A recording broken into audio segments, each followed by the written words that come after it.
That was quite some description. Thank you for that, Alex. Thank you so much, Mr. Sanyal, for joining in today. I think maneuvering through rocky waters is something that India has done very deftly in the last 12 months.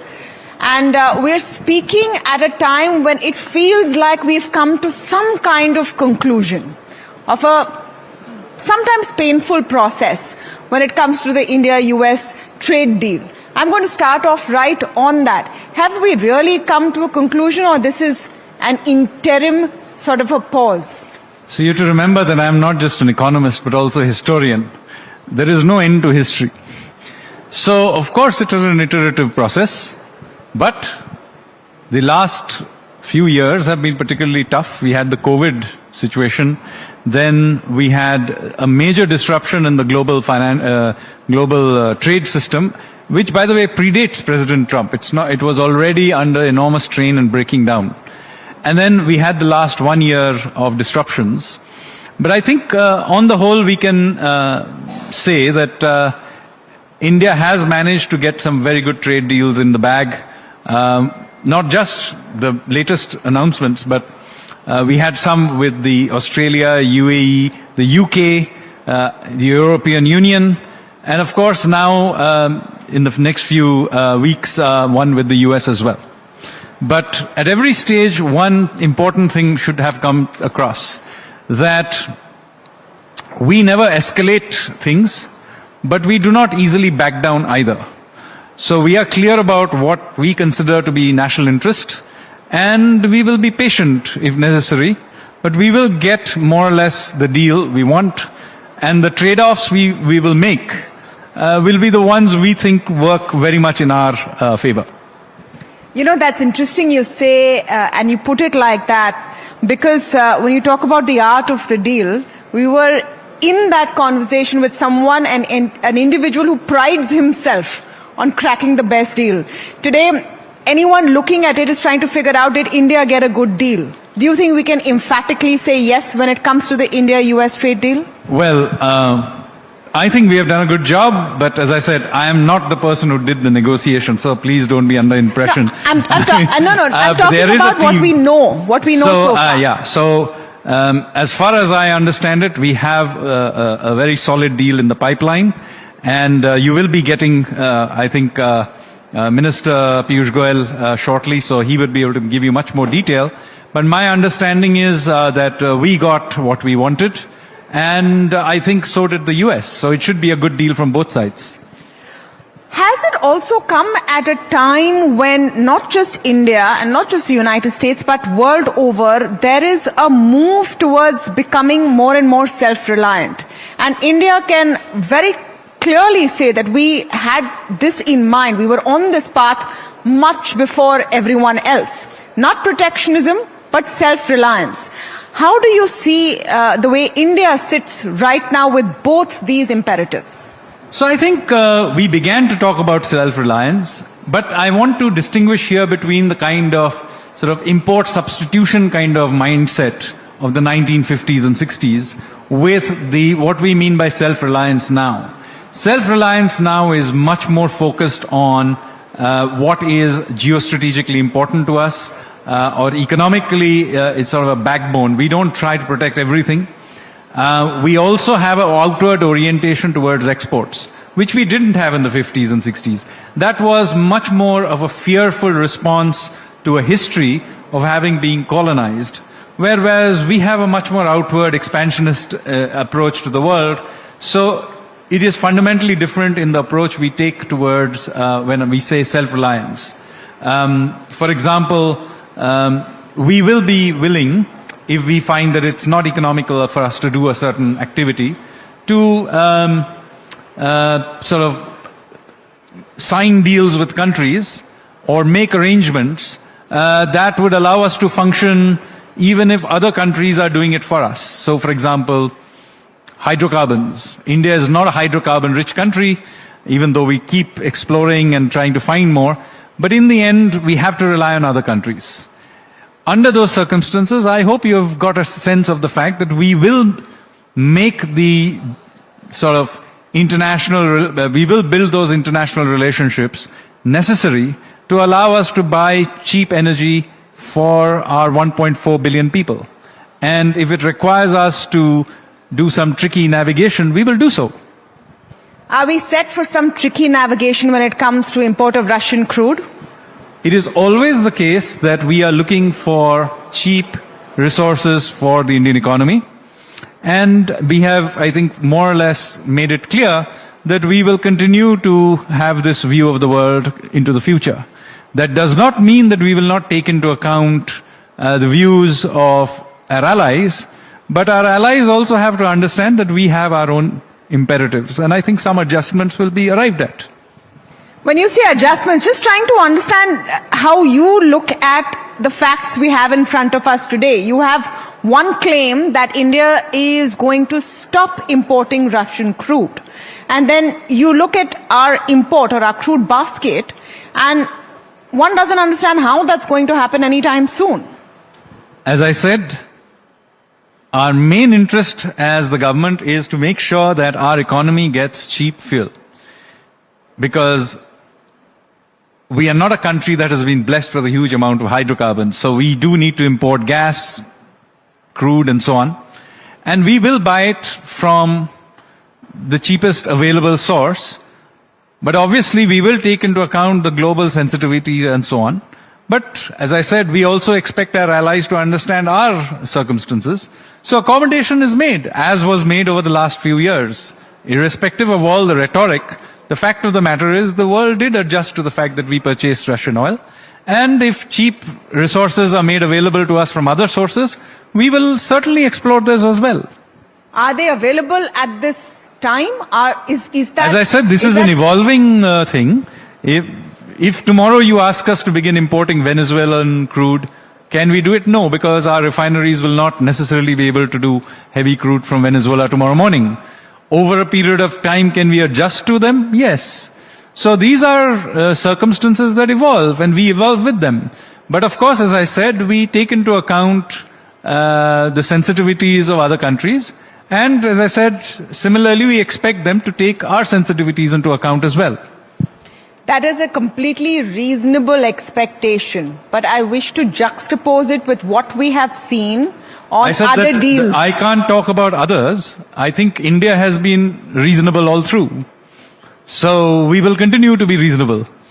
Do you think that the greatest strength that India has shown is maybe in our responses or lack of responses to provocations through this period of negotiations? So I think here is something. It's been a masterclass in a sense. So I think here you may want to bring some of these up with Minister Goyal, because he's the person who really did this, not so much me.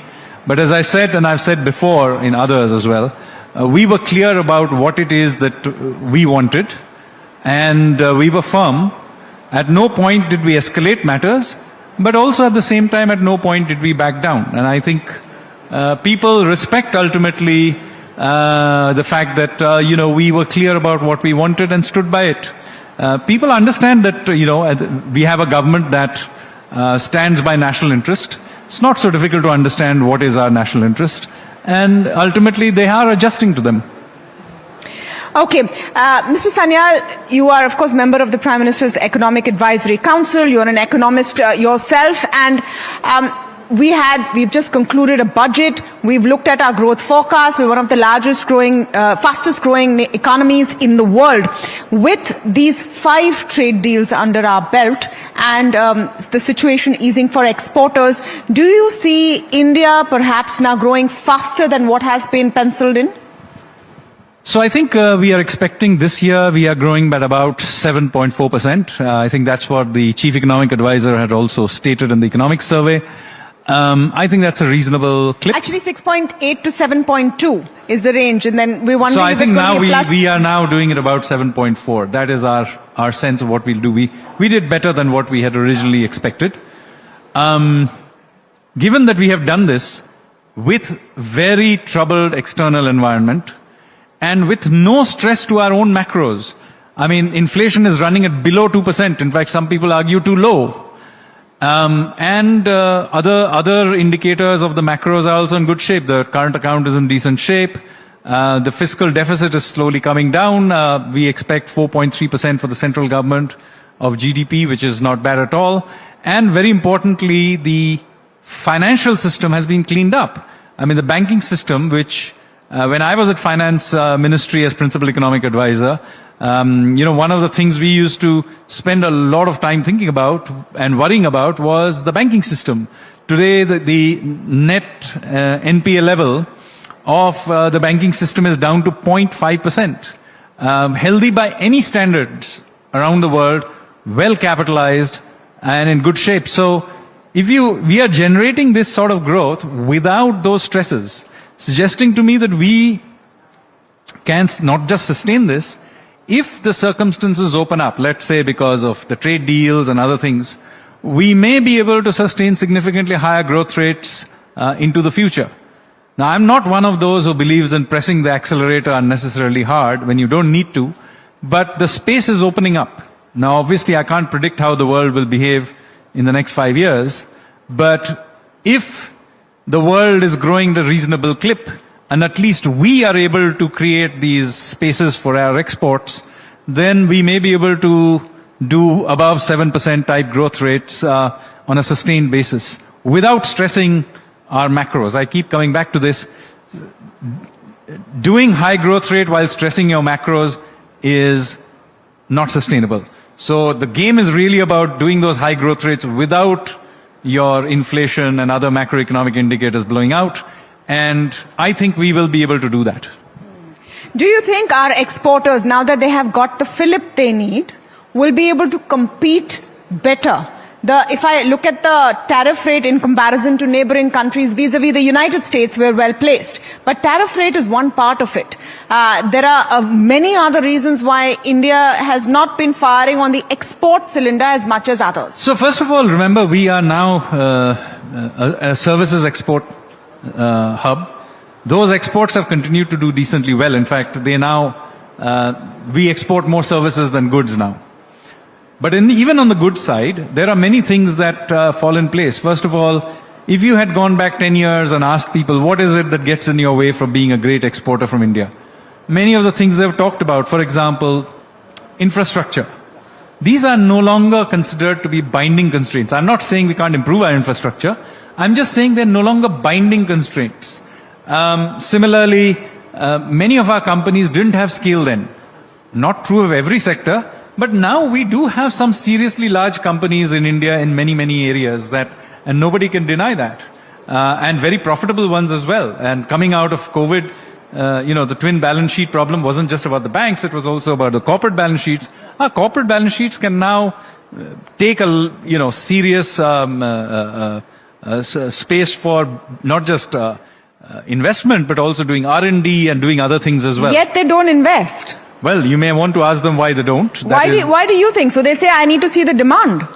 My own view on this is that in an economy that is growing at 7%, well, there must be surely demand. I personally think that you need probably more competition domestically, providing some level of protection to our domestic industry during the recovery from the COVID was a fair thing to do. But I think they are now mature enough and strong enough to be able to take greater amounts of competition. And so you may have seen that we have been systematically removing things like QCOs, for example, because we think our Indian industry can take that pressure and compete. And now, of course, we are opening up all these new vistas for them to compete in. Of course, remember, they will also get competition from those countries. It's not a one-way street only. But we think that our companies are now capable of taking the competition into their domestic market, but also be able to conquer new markets where they have to go.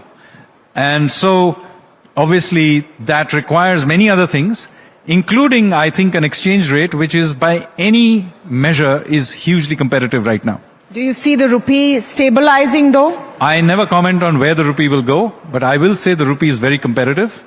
And not just that, do remember our inflation is below that of the US inflation. So every year, given that they have an inflation of about 4.5% and we are at maybe 2%, if nothing happens on a real effective exchange rate basis, we are gaining 2.5% of real effective exchange rate competitiveness vis-a-vis the US, just the US. So I think the exchange rate is very competitive. Where it will go obviously depends on many other things. Mr. Sanyal, we're out of time, but it's been an absolute pleasure speaking with you, and thank you so much for giving us your views and your thoughts on the Indian economy today. Thank you very much. Thank you.